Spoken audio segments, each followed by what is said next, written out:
Welcome to Beyond Your Why podcast, where we go beyond just talking about your why and actually help you discover and then live your why. You see, we believe that knowing your why, that driving force behind every decision you make and every action you take, is the essential first step to really knowing yourself.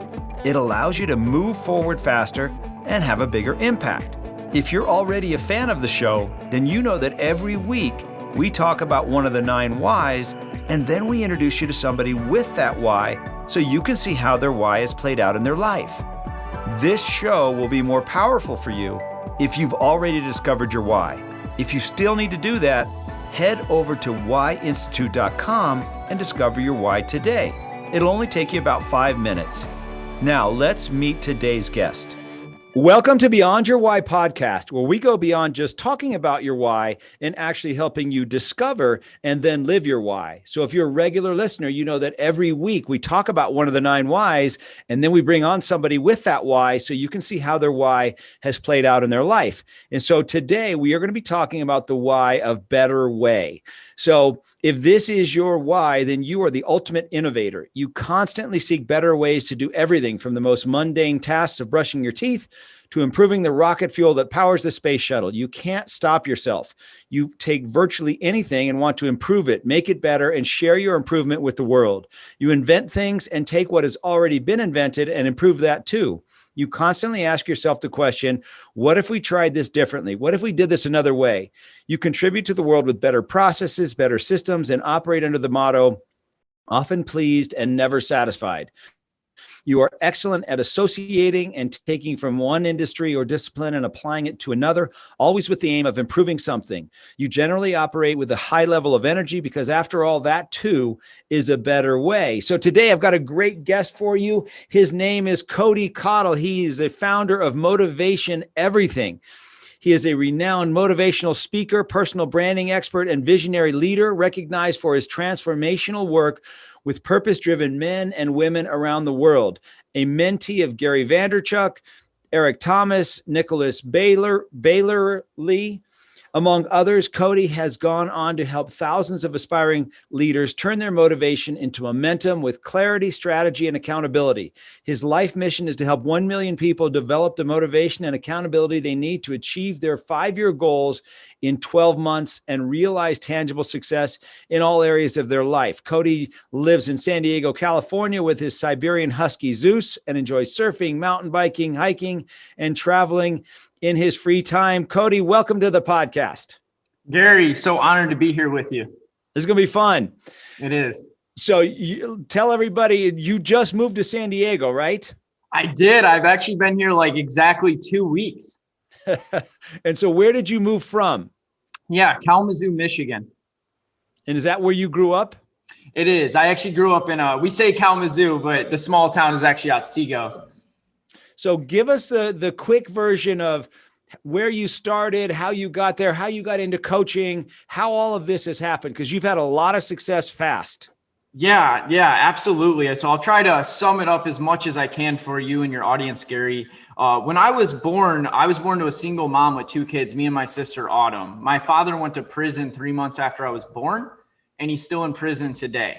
My father was a biker gang leader of a biker gang called the DC Eagles, and he made some mistakes in his life. So growing up was really tough. I didn't have a dad, and we struggled because of it. Now, my mom, she's an amazing woman. I always say I have my mom's heart, and she taught me compassion and empathy and how to love people. But she's not very good with money. And because of that, I remember coming home like 3 different times in my childhood to eviction notices on the door, living in a car a few times. So growing up, it was tough. And I had a lot of insecurity and a lot of lack of confidence because of that childhood growing up. And I'll never forget, Gary, this one time I was with my sister and my mom at this little like rinkety-dink gas station, right? And we're walking in the gas station, and you know how they put like the candy bars right by the checkout? Mm-hmm. So my sister, and I knew my mom like kind of shared things with me that maybe she shouldn't have, that made me grow up fast. I knew we were financially struggling. I knew we were struggling to pay rent and things like that. And my sister was like, grabs a Butterfinger and she looks at my mom and she's like, "Mommy, can I have this?" Right? And I'll never forget the hesitation on my mom's face. like just the guilt of really, I can't even afford this candy bar for my daughter. And my mom, I don't know how she did it. She's like, sure, Autumn, I guess. And she looks at me and she's like, Cody, do you want one too? I was like, no, Mom, I know we can't afford it. So I say that to give some backstory of what my upbringing was actually like. Now, at 13 years old, some things began to change for me. I was entrepreneurial spirited at a young age. I knew I needed money, basically. So I started knocking on neighbors' doors at 13, the soonest age my mom would let me. And I was like, can I mow your yard? Can I weed your garden? Can I pick up sticks? Anything to make a few bucks. And the neighbor next to me, his name was Wally. And Wally was like, yeah, sure. Come over tomorrow after school and I'll find something for you to do. And I began working for Wally and a few other neighbors. I actually had like 6 clients that summer while I was 13. And Wally began to do something that I had never experienced before. He began to mentor me. And when I would get done working, he would take time and he would pour into me. And at the time, I did not know that he was sowing seeds that would come to fruition later in my life. And that changed my life, Gary. But what I didn't know is Wally had multiple myeloma blood cancer and emphysema when I met him. And his doctors told him he had 6 months to live. Wally lived 3 more years. Me and Wally became so close. He became like a father that I never had. I even moved in with him, my next door neighbor. And he ended up passing away when I was 16, but he changed my life forever. And he taught me the value of mentorship, the value of being coached, the value of having someone pour wisdom into you and the transformation that it can create in your life. And because of that, I made it my life mission to be able to be that person for other people in the world. At 18 years old, I made my mind up. I want to be a motivational speaker. I want to make the world a better place. Because I existed, this world is better. And that kind of goes along with the why of a better way, right? Like that's who I am. That's my identity. So I started young and obviously I had to make money. So I didn't go to college. I went into different sales careers. But while doing that, I joined Toastmasters. I built an MLM business. I learned public speaking, how to build a team, how to talk to people. I began making videos. I could show you videos of me like 9 years ago. Like just like I look young now. You should have seen me then. And just like with my phone out, like you can live your dreams and like just screaming at the top of my lungs. And it was cool. What's crazy is I never gave up. I never gave up on this journey and I just kept after it. Even when setback after setback after setback happened, my mom, my family doubted me. Be realistic, Cody. You just need to focus on your job. You have a good career. You know, I broke 6 figures at 21. I was in real estate and I did some timeshare sales. And they're like, you have it made. Quit trying to do this other thing. And I'm like, no, I don't feel fulfilled doing this. I need to do something that makes me feel fulfilled. So yeah, moving forward, I founded a company called Motivation Everything. It began honestly as a free Facebook community. That's how it started before it was ever a business. And I said, I'm going to build this community of like-minded, driven individuals that are coming together to inspire and motivate one another to become the best version of ourselves. I didn't really know how to monetize it. And I ended up getting into different masterminds and coaching myself while building this. And I made a commitment. I'm going to make a video every single day without missing one. Gary, I have not missed a video yet since I started doing that.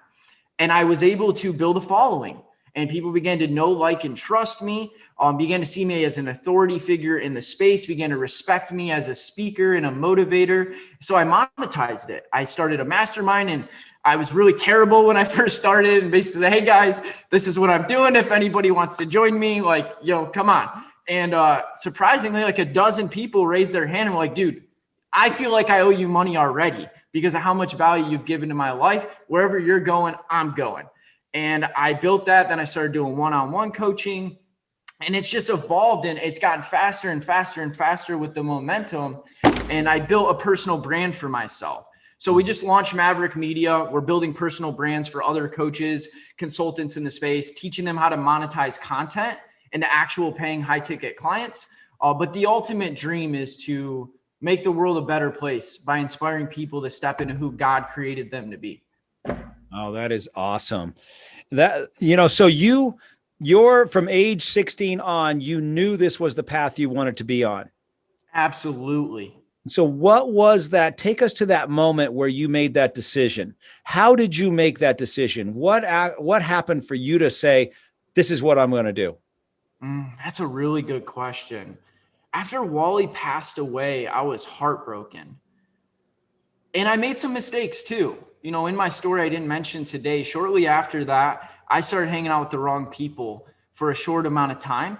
And I found myself in jail at 18 for some small stuff. But it was in that moment in that jail cell, if I'm being honest, there was 183 bricks on the wall. I counted them over and over and over again to keep me from going crazy. And I began thinking about the few years I had with Wally and his mentorship and what it meant to me. And that I had to make a choice in that Kairos moment to step into being the person that he was helping shape me into, or to go down a path of just mediocre and average. So I think it was in that moment, in that jail cell, that it clicked for me that I made my mind up. I think it's more identity. I chose an identity that I wanted to have. And I said, I'm not going to stop at anything until I become this person. I love that. So let's talk about that for a minute. What was your identity before? And then how did you determine what your new identity was going to be? Because there's going to be people listening to this right now that are struggling with that exact same thing. They're trying to figure out, who am I? You know, I just kind of picked up all this stuff along the way, and this is what I've become by default. And it's not working for me, kind of like where you were at. And then all of a sudden you said, wait a second, this isn't working. I've got to have a different identity. Take us through that if you can. Yeah, I think what's most important for the audience to understand is begin asking the right questions. Who are you? You know, one thing I don't think a lot of people realize is that, like, we were created with intention. Like Gary Sanchez, there will never be another you in the world. Cody Cottle, there will never be another Cody Cottle in the world. And that clicked for me one day. In that moment, if I'm being honest, and I said, holy crap, like there will never be another me. So the gifts, the talents, the passions, the dreams, the ideas that all of you have inside of your mind were gifted to you. Were given to you for a reason, for a purpose. So begin asking the questions, who am I? What am I good at? What do I love doing? What makes me come alive? What is your why? Go through that, figure that out, write it down on paper, and then figure out, how do I channel all of this? What is my vehicle? What is the pathway for me to put this into? And then this is the best part, Gary. How do I give it away to the world? And I truly think that's our purpose.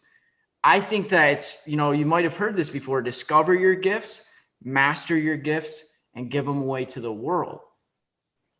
I love that. So now you're sitting in that jail and you're counting the bricks, and you're saying, wait a second, this isn't it. What were the answers that you came up with for yourself to those questions?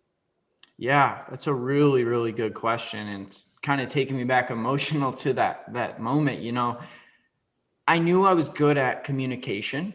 I knew that I had a passion for public speaking. And it's interesting because in my childhood, I was really insecure because of the growing up without the dad and some different things that happened. But I loved the art of communication. So I began saying, well, what am I good at? Well, I'm good at communication. I'm good at talking. I have a lot of energy. I've always had this natural ability to, energy is contagious. Passion is contagious. One thing that, you know, anybody could say about me in my childhood is I was always the most passionate guy in the room. And what I realized is that's contagious. So I have this ability of bringing this energy to the table, and it rubs off on people. Okay, so I'm good at communication. I have great energy. I'm super passionate, and I want to make the world a better place. Okay, that's pretty broad, right? Like, this is where we all start. Like, I want to help people. I want to make the world a better place. So then I had to niche that down. And I started asking questions like, well, what other people in the world do I admire that are doing things that I could see similar to me? And you know, I followed Eric Thomas. He's from Detroit. I'm from Kalamazoo, Michigan. Before he was big, when his Thank God It's Monday first came out, I followed him before he blew up. I watched him go from nobody to one of the top motivational speakers in the world. Then I met Gary Vaynerchuk, and I was just so amazed and inspired by him and what he was doing. And then Tony Robbins and Darren Hardy and all of these big people in the space. And I honestly, that first seminar I ever went to and seeing a motivational speaker on stage, I knew then, Gary, I just knew. I said, that's me. I need to be on that stage and I need to figure out how to get there. Oh, I love that. That's everybody has that dream. Suddenly their dream comes to them. And a lot of people just let it slip away because going from the audience to the stage is a big step, right? Going from 18-year-old kid that had some challenges to, hey, now I got to go and inspire people when I'm sitting here in jail. Those are big steps that a lot of people aren't willing to take. How were you willing to take that? Yeah, another great question. I think if you want something bad enough, you'll find a way to make it happen. And when the pain of staying where you're at hurts more than the pain of change, then we change. Then we actually invoke change in our life. And for me, when I got out of that jail cell and I went home, my mom sat me down and looked me in my eyes. And she said, "Turning into your father and it's breaking my heart." And that was that final nudge that I needed to know that I needed to make a big change in my life, that I was created for more. So I think I made my mind up then and there that this is where I'm going. This is who I'm going to be. Nothing is going to stop me from getting there. I think you see a common with high achievers in the world. When we actually make our mind up and determine it and we own it and take ownership of this is what I'm doing with my life, see this common theme of no matter what's thrown at us, we find a way to make it happen. And for me, that was what I needed to find that way. So, Cody, what allowed you to go from the audience to the stage? Because many people say that they want to do that, but then they don't do it, right? Their motivation goes away. What motivated you to make the jump from being in a jail cell to being the leader up on stage? Powerful question. Well, like I said, I made my mind up that that's what I was going to do. Now, the question is, it's, doing something is not actually hard. Figuring out how to do it's the hard part. So for me, it was just getting intentional. And, the path is always in the math and figuring out what I needed to do to actually get me on stage in front of people. The quickest avenue for me when I began was network marketing. I was in a company. I built a business, rather large, actually. I won't name drop the company, but I built a residual income of about like 60, 70 grand a year in MLM, which is pretty hard to do. That opened doors for me. The reason I was actually in it was the public speaking. It was the conventions and the things that they did. And that opened a door for me to get on stage in front of 2,000 people, which was the best day of my entire life. So I think for somebody that wants to speak on stage, get intentional and figure out the avenue that's going to get you there. So that was my start. That got me in front of people, that got me on stage, that got me practicing. Then you need to join, you need to get better at what you do. You need to master your craft. The fastest route for me, I never went to college, was joining Toastmasters. I learned so much through Toastmasters, let alone the networking I did and the connections I made through there. So that opened a lot of doors as well. But now things have changed over the last decade from where I started to where we are now. It's actually easier to do now than ever because we have social media, because we have the internet.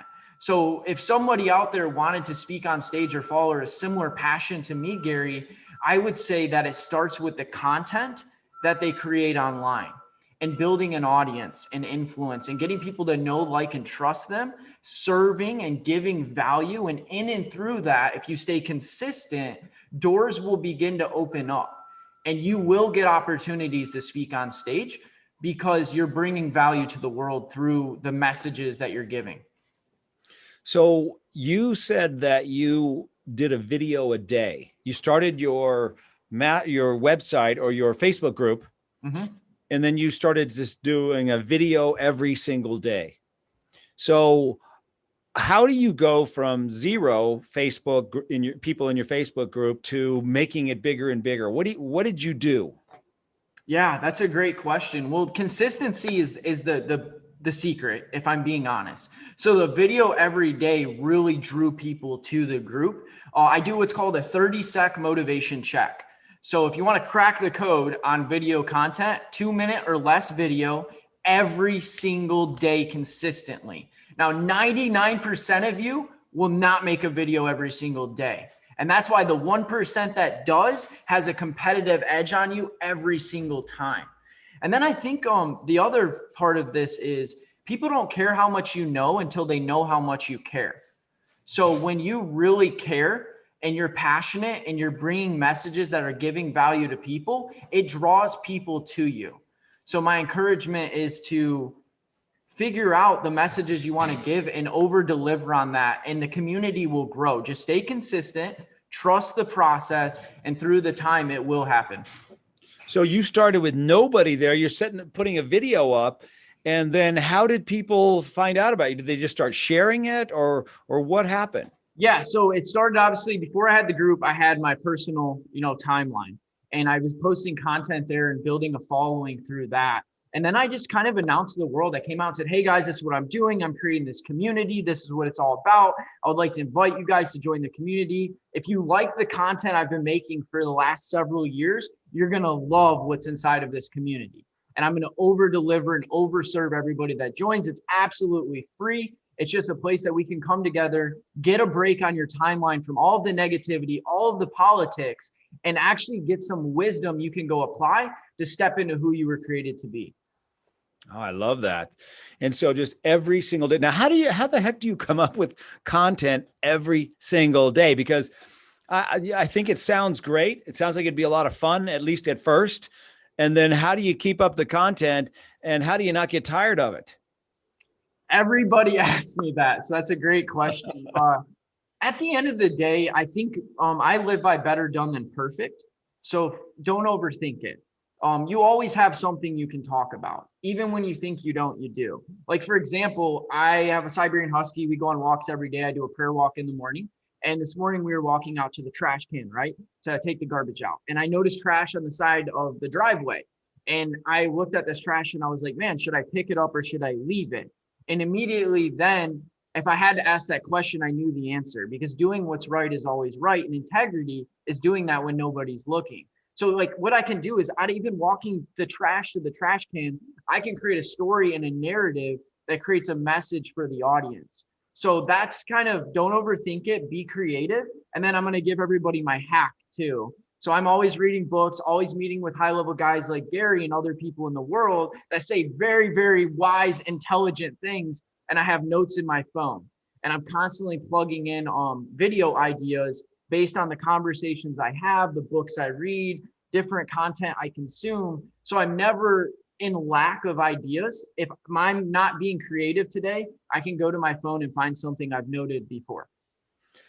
What has doing a video a day done for you personally in your own growth?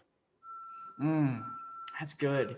At the end of the day, I think I make the videos for me first and foremost. So I think the being to express what's on my mind and what I'm feeling and thinking in real time and getting to bring value to others has almost been holistic for me. I don't know how to explain it. I think for me, it's helped me on my journey. And then if I'm being completely transparent, I'm big on, if I say something, doing it myself.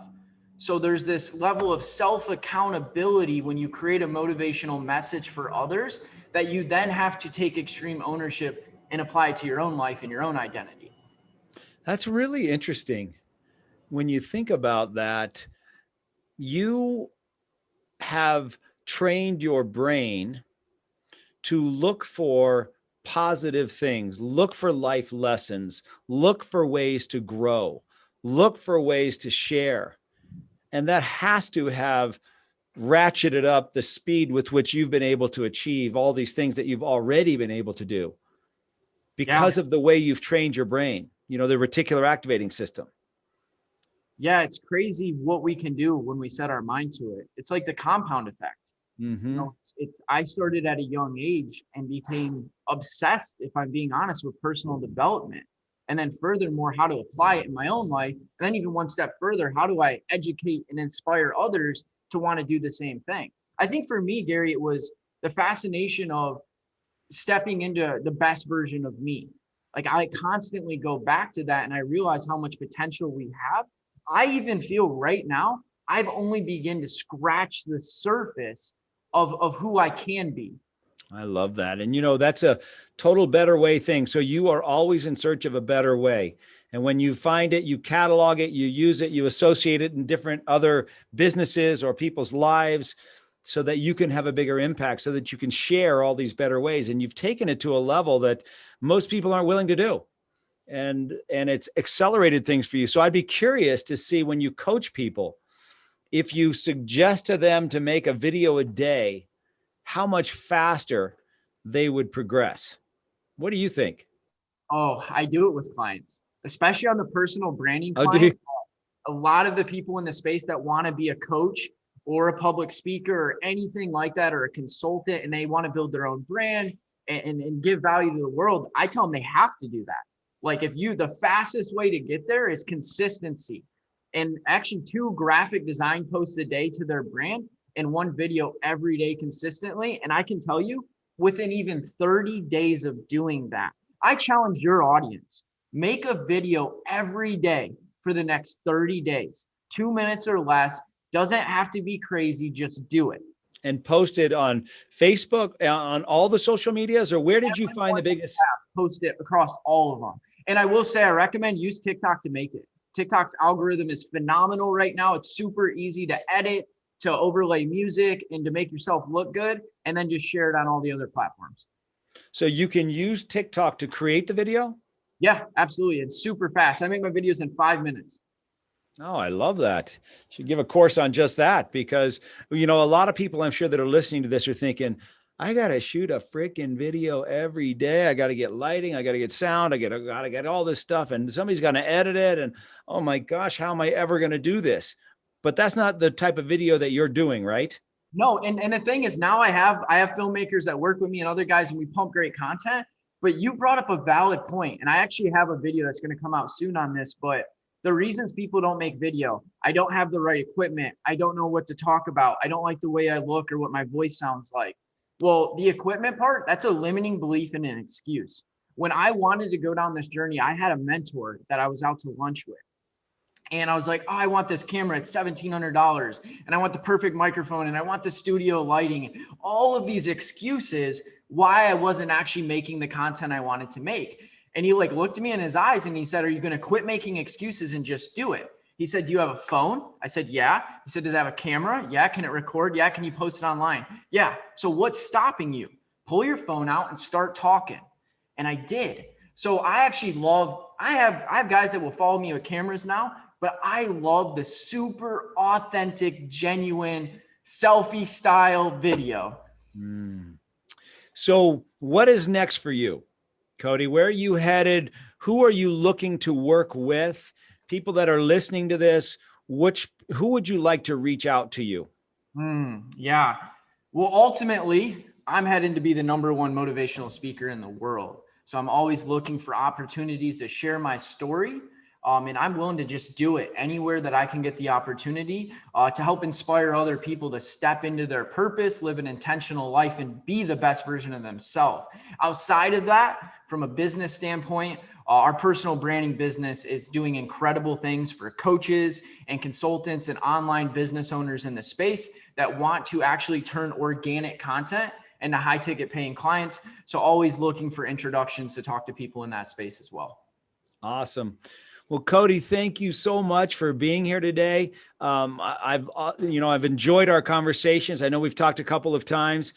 Where can people go to connect with you? What is the way that you want them to connect with you? Yeah, absolutely. Well, first and foremost, I invite you guys to join the Motivation Everything community. It's on Facebook. Just search Motivation Everything. It'll pop up. You'll see it. You'll know it. And then also you can follow me, Cody Cottle, Cody Cottle on Facebook, and then IG and TikTok. I am Cody Cottle. Would love to have you guys there. I'm constantly, like we said today, I put a video out every day. I pump a ton of content.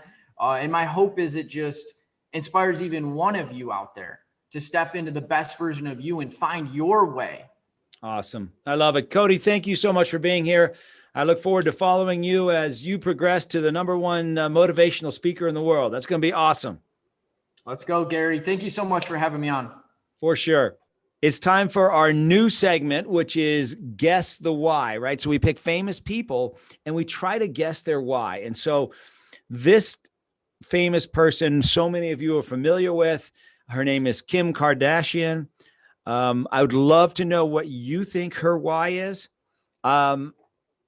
She's right now in the process of getting divorced. She's had lots of craziness in her life that she's had to figure out. I'm going to guess that her why is the why of make sense, to make sense of the complex and challenging. She's had to face lots of different challenges, from the way she grew up to how she grew up to who she's been hanging out with to who she's married to all the problems that they've had. And so I think her why is to make sense of the complex and challenging. She's a great problem solver. She's somebody who makes decisions fast and moves fast. So I'm going to say that her why is make sense. So if any of you out there know her, have her take the why discovery so we can figure it out for sure. Or put in the comment box what you think her why is.